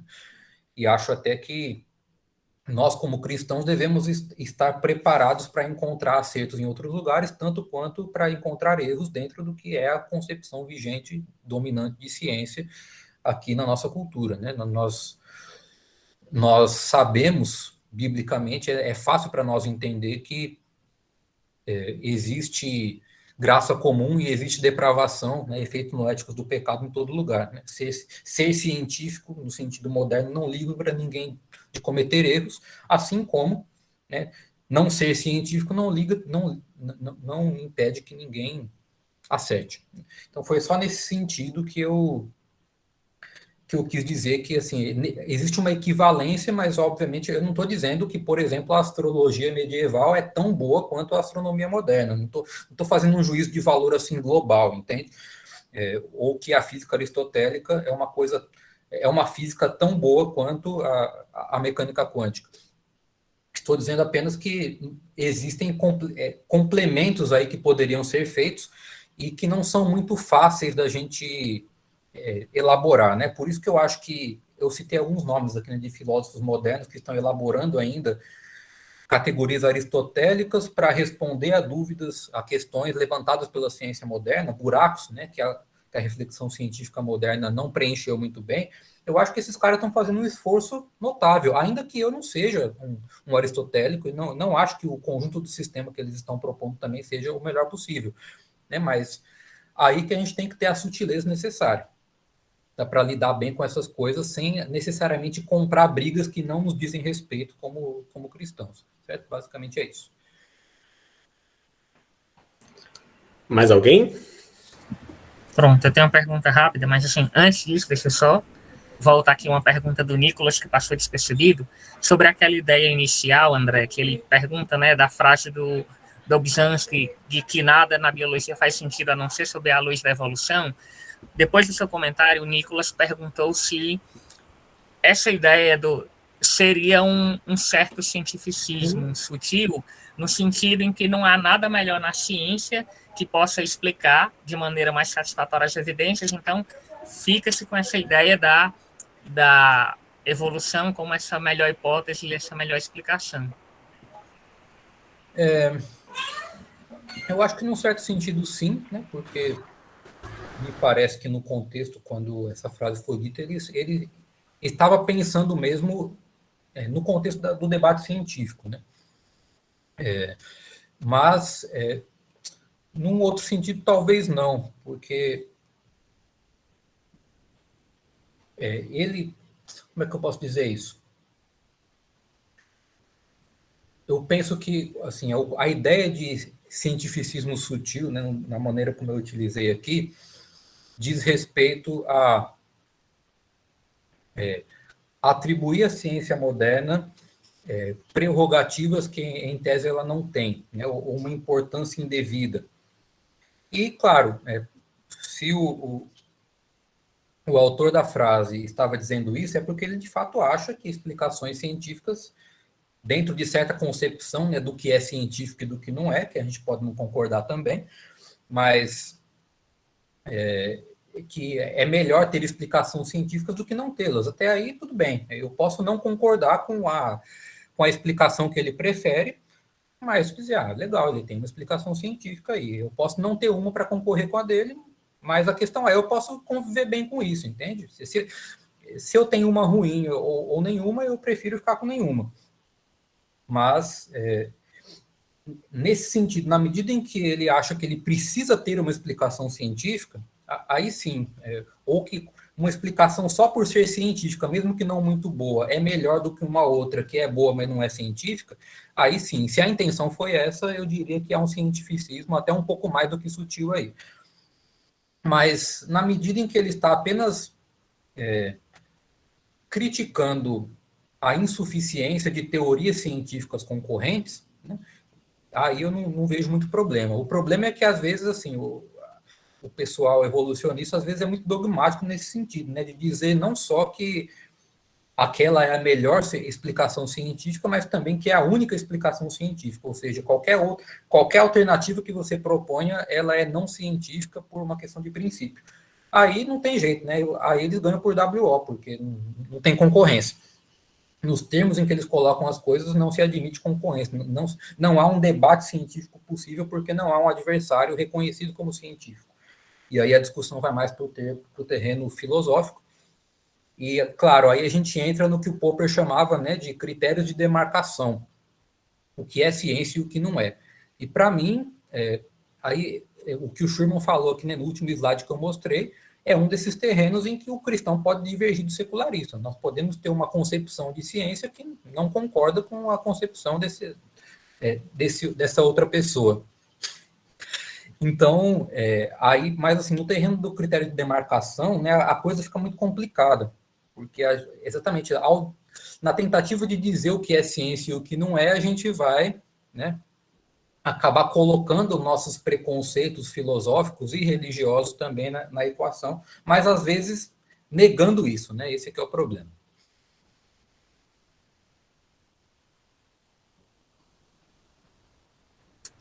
Pronto, aí deixa eu só agora fazer a minha pergunta, que é uma pergunta menos profunda, é mais a nível de curiosidade, porque assim, a ABC2, em parceria com a Thomas Nelson, ela lançou um livro, acho que você já deve ter ouvido falar, André, A Origem, 4 Visões Cristãs sobre Criação, Evolução e Design Inteligente. Se eu entendi bem o que você falou lá no começo, você citou aqueles 3 livros e acabou falando que você enxerga neles um problema de que os autores, na defesa da posição que eles acreditam, eles não dialogam bem, e eles não consideram satisfatoriamente os argumentos contrários. Aí a minha pergunta é mais a título de curiosidade, porque esse é o livro que a gente está pretendendo estudar no ano que vem aqui no grupo, e a minha pergunta é nesse sentido, se você já leu esse livro, e se você acha que esse fato, né, de ele trazer 4 pensadores de abordagens diferentes, e se a forma como ele aborda ajuda a contornar esse problema que você apontou de não dialogar com o contraditório que você citou nos outros livros. Certo. Ótima pergunta. Deixa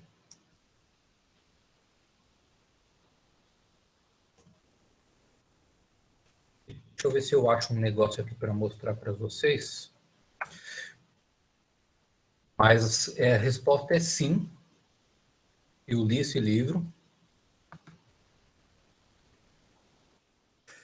E eu acho que foi uma leitura interessante. Até não faz muito tempo que eu li, tá? Inclusive, o que eu estou procurando aqui para mostrar para vocês é alguns comentários que eu escrevi sobre ela. Eu vou postar aqui no chat, assim que eu conseguir abrir. O que acontece? Desculpa, tá? É que eu estou procurando o link aqui e, ao mesmo tempo, tentando pensar, mas eu não sou muito bom em fazer 2 coisas ao mesmo tempo. Procurar link, pensar e respirar ao mesmo tempo é muito difícil para mim.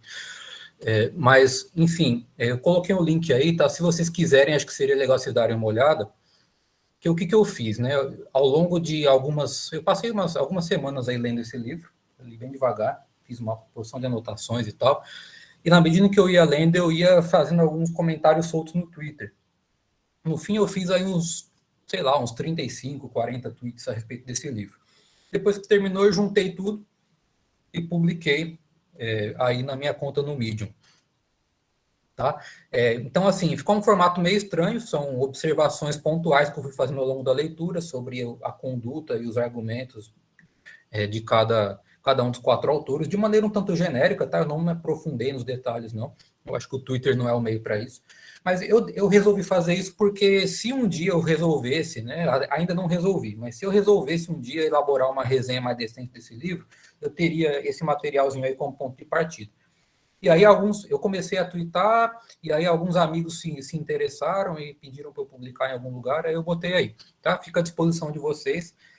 Se depois que vocês lerem o livro, vocês quiserem me chamar de novo para eu explicar o que foi que eu escrevi aí, se não ficou claro, fiquem à vontade. Mas assim, eu vou fazer um resumo das minhas impressões, tá? Esse assunto, ele é muito é muito precioso para mim pessoalmente. Tá? Eu, quando tinha 16 anos, hoje eu tenho 37, então 21 anos atrás, eu comecei a me interessar muito profundamente por essa questão, porque eu estava no ensino médio ainda, mas eu tinha, assim, uma vocação, né, para a ciência, tanto que depois fui cursar física, eu tinha um temperamento muito racionalista mesmo, eu tinha até uma tentação espiritual mesmo em relação ao ateísmo, ao materialismo, isso era uma questão para mim, eu era muito cético, vamos dizer assim, não que eu não cresce no que a Bíblia diz e tal, mas eu tinha uma tentação mesmo nesse sentido, uma tentação intelectual, e isso me levou a estudar apologética e várias outras coisas. Mas a primeira grande questão da minha vida que eu estudei assim profundamente pelas minhas possibilidades na época foi justamente essa questão, criação e evolução. Eu endoidei quando o professor de biologia falou umas coisas lá na aula, fui estudar esse assunto. Né, vocês hoje são muito privilegiados, tá? Tem muita literatura disponível sobre esse assunto, tem muita coisa boa na internet, tem facilidade de tradução e tal, é uma maravilha. Então, quando eu era jovem, isso era muito mais escasso, né? Eu tinha alguns sites que produziam algum material, mas era pouca coisa. Tinha alguns livros publicados, né, que, na verdade, hoje eu vejo que nem eram muito bons. Mas, enfim, isso para mim foi a primeira grande questão da minha vida. Depois eu fui me interessando por mais coisas, né, esse assunto foi ganhando uma importância menor, mas até hoje é um assunto que me interessa muito. Eu nunca parei de ler sobre ele, de estudar sobre ele. Então, assim, hoje faz 21 anos que eu estudo sobre esse assunto. Né? Então, assim, para mim, né, o livro não trouxe grandes surpresas. Né? Assim, depois que você passa 20 anos estudando o assunto, acho que nem precisa tanto, você vai ler um livro que são 4 debatedores discutindo o assunto, você já sabe mais ou menos quais vão ser os argumentos que vão ser utilizados. Né? Você não tem grande surpresa e, de fato, não teve para mim. E, consequentemente, não mudou a minha posição em nada. Eu achei o livro muito bom, no sentido, obviamente, né, de apresentar o assunto, né, para alguém que nunca leu ou que leu pouco a respeito, que tem pouca familiaridade com ele. Eu acho que é uma introdução interessante, conhecer as posições envolvidas e, assim, sobre o mérito de cada debatedor, acho que daria para falar de maneira mais rebuscada, mas eu acho que foi, de modo geral, mais ou menos equivalente. Eu não acho que ninguém se sobressaiu no conjunto. Eu acho que alguns se destacaram, foram melhor em uma área, outros em outra. Eu aprendi, assim, para mim, né, que já tenho uma certa vivência nesse assunto, eu aprendi algumas coisas, sim, mas para mim foi mais interessante observar a conduta dos debatedores, assim, no âmbito dos detalhes, né? E nos detalhes eu de fato aprendi bastante coisa. Não foi uma leitura tediosa para mim, não. Foi bem interessante. Em relação à qualidade do diálogo, eu acredito que ela foi um avanço em relação a boa parte do que eu costumo ver por aí. Como eu disse, existem assim muitos preconceitos, existem muitas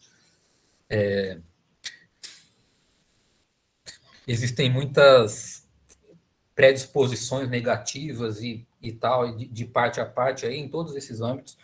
Eu, sinceramente, eu vejo problemas em todas as abordagens, tá? Eu não vou esconder que eu não quero parecer mais neutro do que eu sou. Eu tendo a simpatizar mais com a posição criacionista da Terra Jovem. Eu simpatizo também com o design inteligente, mas eu tenho críticas a todos eles, inclusive aos autores que defenderam essas posições nesses livros. Né? Eu não acho que eles tenham sido felizes aí exatamente na abordagem ou na comunicação, né, com pessoas de posições diferentes. Assim, o que eu posso dizer assim, de modo bem abrangente, né, sem entrar nos detalhes, é uma coisa que eu já disse aqui na palestra, num contexto um pouco diferente. Veja, eu acho que o livro ficou... o grande defeito do livro, né? Todos os debatedores são cientistas. Para mim, o amadorismo teológico deles é notório. Eles são pessoas que leram sobre o assunto, conhecem teologia, defendem lá suas posições, citam versículos, citam obras exegéticas e tal, mas é muito óbvio para mim que são cientistas falando de teologia. e tivesse chamado teólogos que defendem essas posições, o debate seria muito mais rico num certo lado e muito mais pobre no outro. Tá? E uma coisa que eu sempre sinto falta nesse tipo de debate é gente com bom conhecimento filosófico. Tá? Eu acho que precisaria ter essa tríade, ciência natural, teologia e filosofia, para a gente ter uma discussão de peso.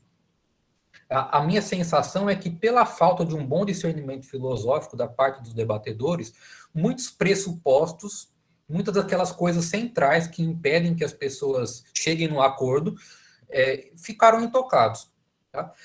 E nesse sentido é que eu acho que é uma obra um tanto limitada. É um bom ponto de partida. Eu acho que vocês fazem muito bem em lê-la e discutir sobre ela. Aproveitem bem as referências, tá? O livro é cheio de referências, de sites, de coisas para aprofundamento. Alguns autores fizeram melhor uso disso do que outros disseram mais no texto mesmo. E assim, se for entrar nas particularidades, daria para eu passar o resto do dia falando aqui, porque eu, de fato, li esse livro com muita atenção e há pouco tempo, então estou com a memória boa, né?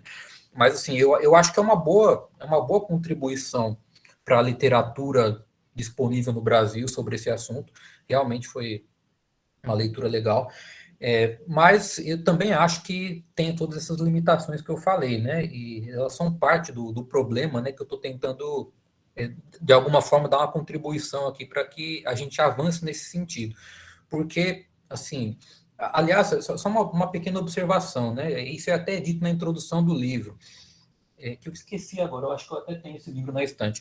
Mas esse livro, ele é ele pretende ser uma atualização de uma obra mais antiga, que se chamava Criação e Evolução, Três Pontos de Vista. Foi lançado no Brasil, se não me engano, pela editora Vida. Naquela época eram só três, né? Não tinha o design inteligente. O design inteligente era uma coisa ainda muito... Já existia, mas era muito incipiente. Não era visto como uma posição à parte, ou com suas especificidades. Então, assim, se vocês puderem, leiam esse também, se vocês conseguirem encontrar, porque vai dar uma boa base de comparação. Eu acho que, em relação a esse livro de 20 anos atrás, eram outros debatedores, tá? Mas houve alguns ganhos e houve algumas perdas. Por isso que eu acho que ler esse livro mais antigo seria um bom complemento. Quais são as perdas? Exatamente o fato de que lá tinha uma diversidade maior, tinha gente que entendia mais de teologia e de filosofia. Não era um debate apenas entre cientistas. Mas houve ganhos também. Primeiro, claro, porque a discussão está mais atualizada, né? Então, em 20 anos, houve novas evidências científicas, novos argumentos e tal. E a entrada, né, do design inteligente no debate, que eu acho que também, concorde-se com ele ou não, mas é uma contribuição salutar para o debate. E também do ponto de vista da organização editorial, que o original era uma bagunça. Eu achei que assim, a coisa ficou mais bem distribuída entre os pontos de vista e tal. Não foi perfeito, mas ficou muito... Eu achei que o debate ficou mais justo, vamos dizer assim, do modo como fizeram agora. Tá? Mas assim, o que eu posso dizer, né, para contribuir aí com a reflexão de vocês é isso. Leiam o link que eu botei, tentem ler esse livro mais antigo, Criação e Evolução, Três Pontos de Vista, que eu acho que vai trazer algumas contribuições legais também para o assunto. E muito bem, eu gostei de saber da iniciativa. Eu acho que vocês vão aprender bastante, vão gostar bastante aí da discussão. Boa sorte.